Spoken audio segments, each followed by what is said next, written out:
No, this can't be. I just couldn't believe the harsh reality in front of me. The man I loved was cheating on me, and to make it even worse, it was with my sister. And she wasn't just any sister, she was my twin. While I'd always felt like the underdog compared to her, when he proposed, I thought things might be different. But even in marriage, I was still playing second fiddle to her. How was I supposed to deal with this double betrayal? Feeling completely alone, I made my way back to my parents' house. "What's going on?" my mom questioned. I poured my heart out, anxiously wondering where she'd stand. But her reaction caught me off guard. "I'm Lisa, a 29-year-old working for a top financial firm. Throughout school, I was the studious type, more focused on books than boys. Maybe it was because of my fear of getting too attached. And there's a reason for that fear. My twin, Lexi, looks exactly like me. Apart from a tiny mole, we're nearly impossible to tell apart. But personality-wise, we're day and night. I'm more reserved, while Lexi's always been the life of the party. She's never had a shortage of romantic interest, dating back to middle school. My apprehension about dating likely stems from her. I once confided in her about a crush, and while she pretended to be supportive, she swooped in and dated him herself. How could you? You knew how I felt about him. I confronted her, heartbroken. But instead of feeling sorry, she just smirked. Yeah, but I ended up liking him too. Can't help it. Seriously? After knowing how I felt? That's so messed up. Honestly, get over it. He liked me more, that's all. That's all? How could you be so cold? Don't you have anything to say to me? Like what? Apologize? Why would I? I'm with him because of me. You should have made your move before he fell for me. I was speechless. Sure, I had only told Lexi I liked the guy and didn't ask her to help or to keep her distance. As much as I wanted to blame her, part of it was on me. She saw an opportunity and took it. That's all. Even if it felt unfair, it was the truth. Maybe if I had been braver, things would have been different. After that, I guarded my heart, afraid of another heartbreak, especially if Lexi was involved. So I never got too close to anyone, resigning myself to the idea of being single forever. But a couple of years ago, things changed. One night at my regular bar, a guy named Steve approached me. He mentioned he'd seen me there before and had been hoping to chat. I was pretty clueless about dating, but his sincerity shone through, and before I knew it, we were in a relationship.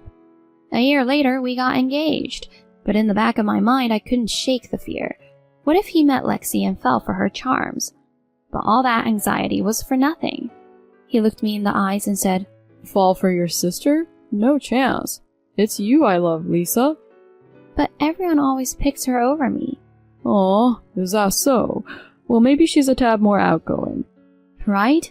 That's why I worried you'd be drawn to her. I love you for you. Sure, you two might look alike, but you're unique. I chose you, Lisa. Those words melted my heart. I couldn't help but cry, and he held me tight. My mom was beyond ecstatic about the wedding. She'd always been my rock, always telling me you're beautiful, especially during my low moments. After my dad's passing and both Lexi and I moving out for work, we hadn't been in touch with her much. So sharing my wedding news was such a joy. The only dark cloud was Lexi. During our visit home, she was a storm of resentment. Maybe she was bitter about me getting married first. While Mom and Steve chatted away, Lexi cornered me. Don't think you've won. He'll get bored of you soon. Hurt? I asked. Why the bitterness? He really loves me and... Sure. Who'd want you, really? Just enjoy it while it lasts. Good luck. As hurtful as she was, a part of me wondered if she had a point. Flash forward, nearly a year into our marriage, and things had changed. The caring Steve had grown distant. He'd been working late, and our chats had dwindled, especially as our anniversary loomed. Trying to reconnect, I mentioned, wouldn't it be nice to have dinner together sometime? But he just shot back. Now? When work's crazy? We've just been so distant lately, so I just thought that maybe we could... I'm drowning in work. Must be nice to clock out on time.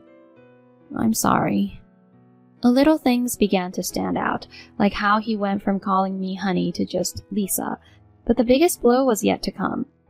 On my day off, while cleaning the house, Steve's tablet caught my eye. Then I saw something unbelievable. No, this can't be. A notification popped up showing a photo of him and Lexi. Panic welled up as I swiped the tablet open. No password. What I found was a slew of messages and pictures, undeniable proof of their affair. I was gutted. Cheated on with my own sister? He had promised. He said he wouldn't fall for her. He said he picked me. But I couldn't just bury this.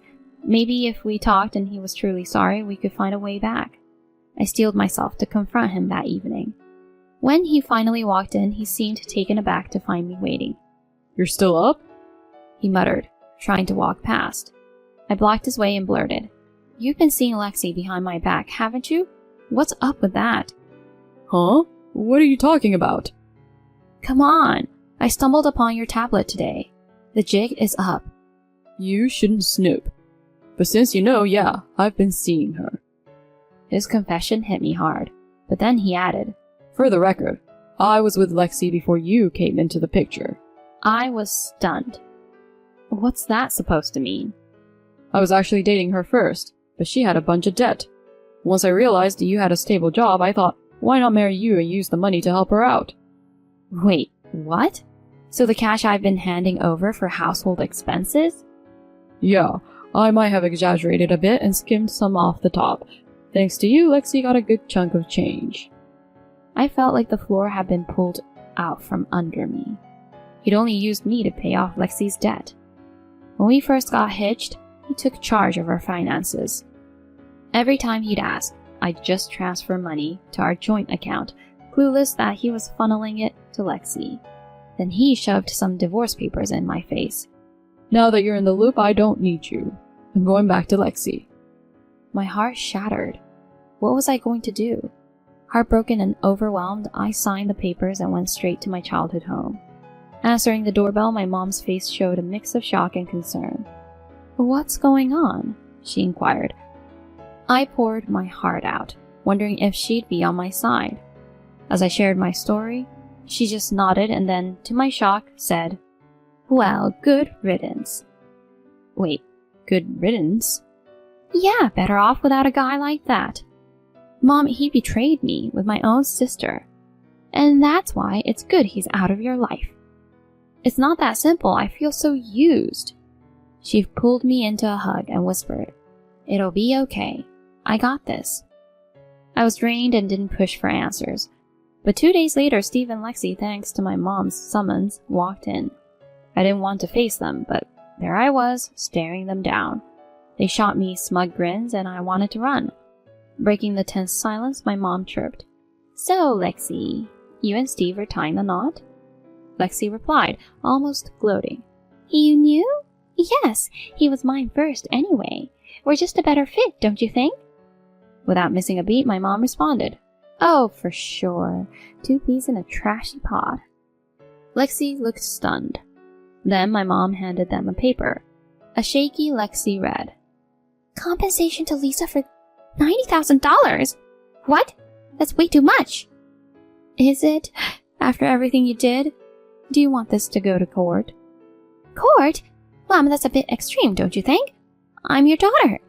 Why would you want to hurt me like this?" "Hurt you? Think about what you two have done to Lisa. How could you both exploit my trusting daughter like that?" "Lisa's always played the victim. You've always favored me, right, Mom?" As she tried to touch Mom, she swiftly moved away, her eyes sharp with anger. "Cut the act. I can't even look at you right now." "What are you talking about, Mom?" "Remember the $90,000 you borrowed from Dad? You signed for it. You didn't forget, did you?" "I remember borrowing from Dad, but he's gone now." I was taken aback. Lexi had taken a significant amount from our father, and I was in the dark about it. The total had risen to a whopping $90,000. Was this the debt Steve had mentioned? As the conversation continued, my mom spoke up. "You think Dad's passing means you're off the hook? I'm his inheritor. That debt's on you to pay to me. I wasn't aware of this. I can't just... Mom interrupted. I'd hoped you'd eventually repay it, but now I don't even recognize you. You need to settle that debt now. Hold on, Mom. Can't we? You've put it off for too long. Either pay up or I'll see you in court. You can't be serious. There's no way. Despite her pleas, Mom stood her ground. Steve, who had been listening, interjected. Wait, Lexi, you owe money to your dad too? What's it to you? She snapped. What about all the cash I've been sending you? You've used some of it to pay back, right? Not exactly. You didn't just blow through everything I gave you, did you? It turned out that Lexi had not been using the money I had given to Steve to pay off her debt, but rather for her personal enjoyment. Her debt kept mounting. Steve, now looking worried, turned to me. I didn't realize this about her. Forget about marrying her. Lisa, maybe we can work things out? I was taken aback by his audacity. Gathering my thoughts, I responded sharply. Are you kidding me? I never want anything to do with you again. Just be ready to pay up. Really? I'm trying to make amends here. The decision's mine to make. I won't ever forgive either of you. I'll make sure you both face the consequences. Steve and Lexi looked shaken. They tried to apologize again, but I wasn't having any of it. Fearing legal action, they both signed the documents my mom prepared. Because of this, they each owed me $75,000. Ultimately, I broke ties with them and, to my benefit, ended up with a considerable sum. Steve and Lexi never ended up together and even split up. She was deep in debt and was cut out from any family inheritance. Steve, after all the money he'd given her, was nearly penniless. They're likely to be paying off their dues for quite some time, but I have zero pity for them. They brought it upon themselves. I owe my ability to move forward to my mom's unwavering support. Now I'm living solo in an apartment close to work. My mom often stops by and we enjoy meals out together. I'm forever thankful to her and hope to show her my gratitude in the years to come.